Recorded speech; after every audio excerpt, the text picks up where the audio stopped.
On today's Toy Box Tuesday, we're going to take a look at the DC Comics Multiverse Suicide Squad Rick Flag figure.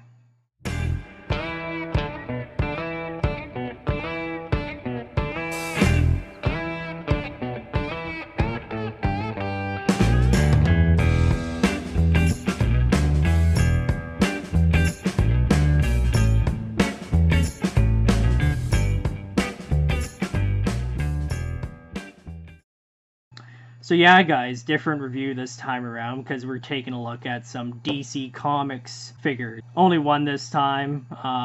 Basically, the main reason for that is found this guy at the dollar store for $3. So for a 6-inch figure this scale and in this much glorious detail from the looks of it, I thought that was a pretty good deal. And also, I just picked up one because I'm not a big fan of the DC Mattel Universe line.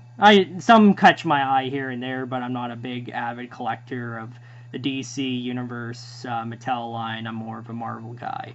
So mainly Marvel Legends is my collecting thing, but you know, they do put out a good fair bit of nice figures here and there, and this guy looks like another one that looks good, so I figured why not pick him up. So yeah. So with that being said, after that long backstory of how I got this figure, let's actually get into the packaging look of this toy, as always, as I normally do for these types of videos. So as you can see, you get a nice window display of Rick Flag there with his arsenal of guns. Pretty cool. And also you get a nice close-up look of the actor that plays Rick Flag in the Suicide Squad movie. You also get the DC Comics Multiverse logo there with a nice spinning effect. And also, if we look up, you get the Suicide Squad movie title there. Nothing on the side, just repeat on the side with the title along with the logo.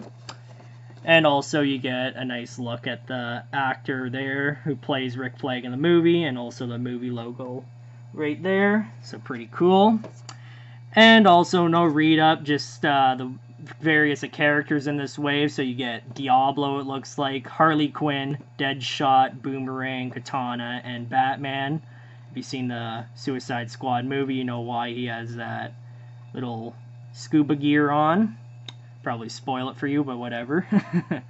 And also you get a nice close-up of the Rick Flag figure there. And as you can see, also no read up there, unlike the Marvel Legends, so yeah, pretty standard. So that is the packaging in a nutshell. And as always, guys, you know where the next part's coming. We're going to take a look at the actual figure. So I'm just going to get this unboxed for you guys.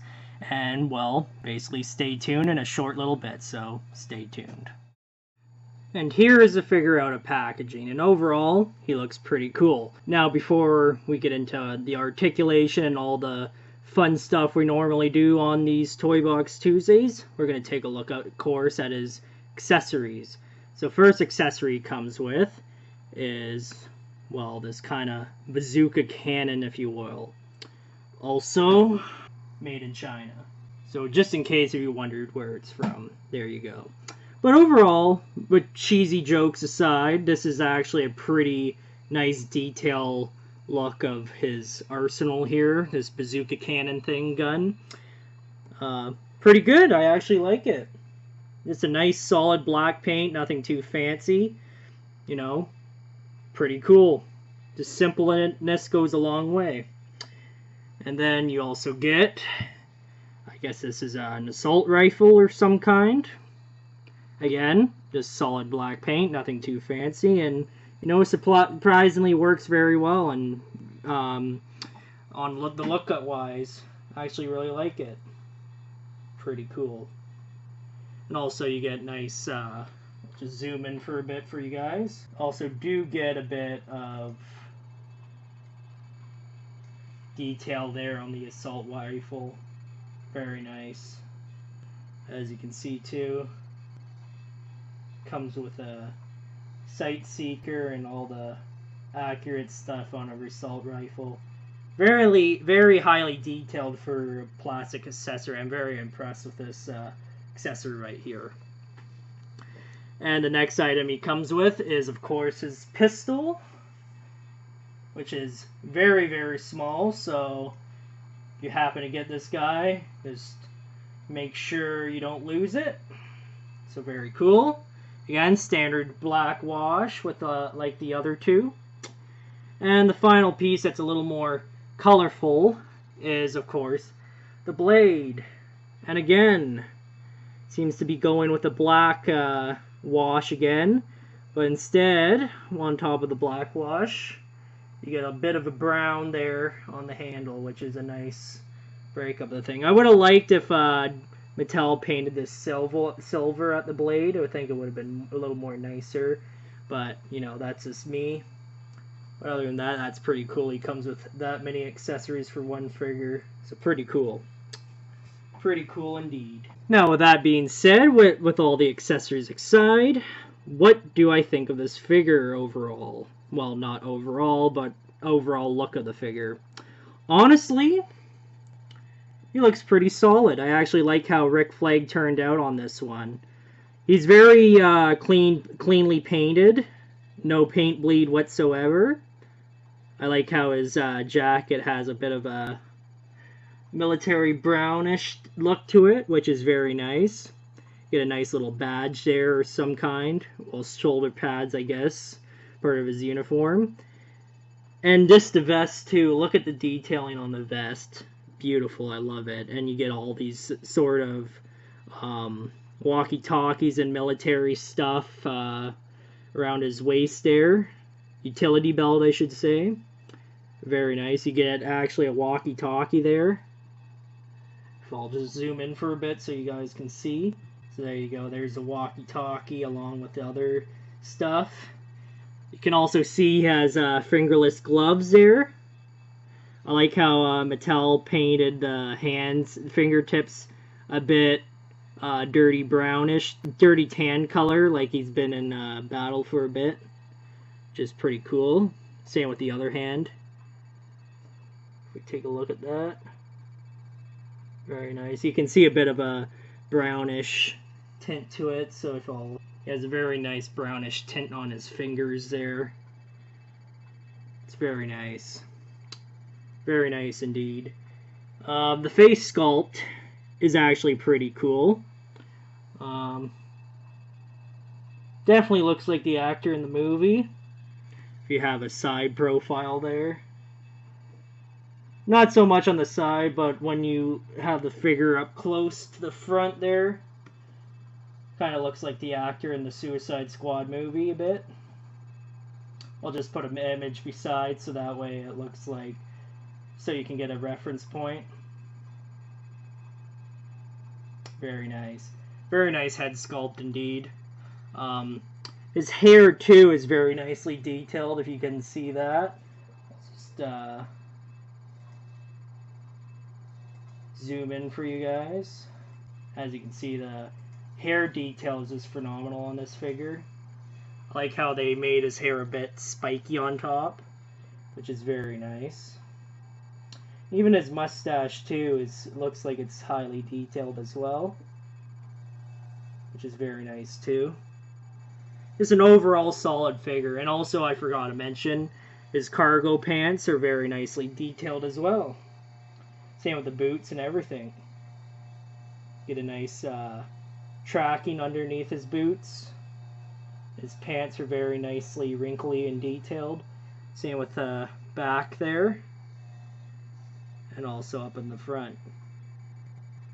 Very, very cool. Love it. Love it very much. He has a very, I was going to point this out earlier, but he has a very G.I. Joe-ish type of features and, well, overall design. So if any customizers out there want to buy this figure for the cheap, and if you found it at my price, that what I found at the dollar store, you could probably make a pretty cool looking customizable G.I. Joe figure. So yeah, pretty cool. Pretty cool indeed. Now, having a good look at the figure, you're probably wondering how does his accessories work. So he does have a bit, this is a disappointing side on this figure because not all the accessories fit. It comes with a knife, but it looks like it fits into here. I see, so that's why they painted black, okay. So they painted it black basically to cover up, to make it blend in a bit. So you can fit in the knife there, which fits nice and snug in. Yeah, it fits nice and snug in there. So that's pretty cool. I didn't mean to say snug in, but you get what I mean, snug in there, I should say. He also comes with a pistol, which I already showed, but it just fits into the holster there, if you can see. It's in that holster bit there. And you just slide the pistol in like that. Unfortunately, I just realized too, my pistol came a bit warped. So,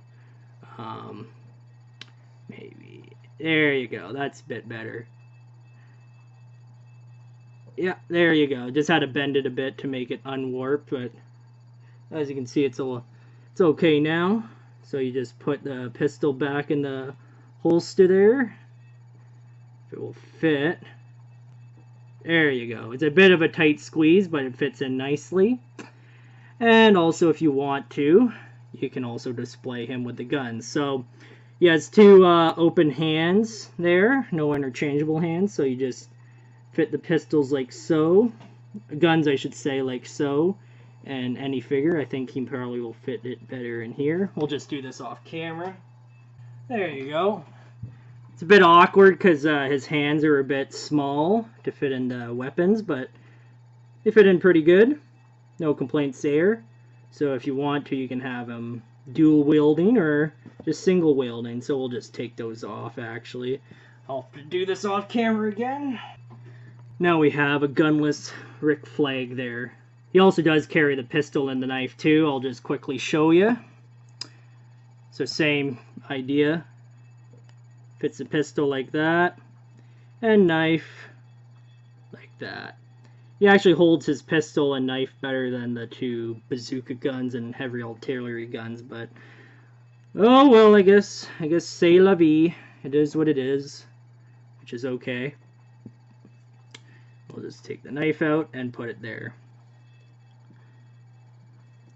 So with that being said, let's actually get into the other part of this review as always, the articulation. Overall, he has nice articulation. He has a nice head swivel back and forth.